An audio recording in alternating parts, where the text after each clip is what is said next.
যেসব কারণে সবচেয়ে কম রেণু উৎপাদন হয় এর মধ্যে অন্যতম কারণ হচ্ছে হাঁস পোকা।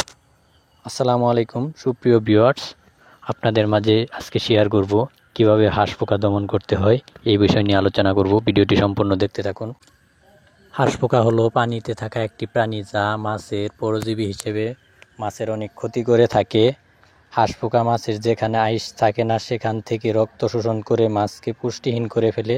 পুকুরে হাঁস পোকার পরিমাণ বেশি হলে মাছের স্বাভাবিক বৃদ্ধি হয় না, ফলে খামারি ক্ষতির মুখোমুখি হয়। আবার হাঁস পোকা দমন না করে রেণু ছাড়লে রেণু কখনোই টিকবে না। হাঁস পোকা রেণুর পেটের অংশ খেয়ে ফেলে। হাঁস পোকা কীভাবে দমন করবেন? হাঁস পোকা দমন করার ক্ষেত্রে আপনাদের সমিথন ব্যবহার করতে হবে।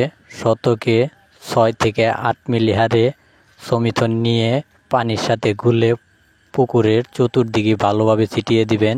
এতে করে 20 থেকে 30 মিনিটের মধ্যে আপনার হাঁস পোকা নষ্ট হয়ে যাবে এবং মারা যাবে। পুকুরে যদি আপনাদের বেশি পরিমাণ ব্যাঙচোয়া থাকে, আপনারা চাইলে পুকুরে একটা জাল টান দিয়ে ব্যাঙচোয়াগুলো সরিয়ে দিতে পারেন।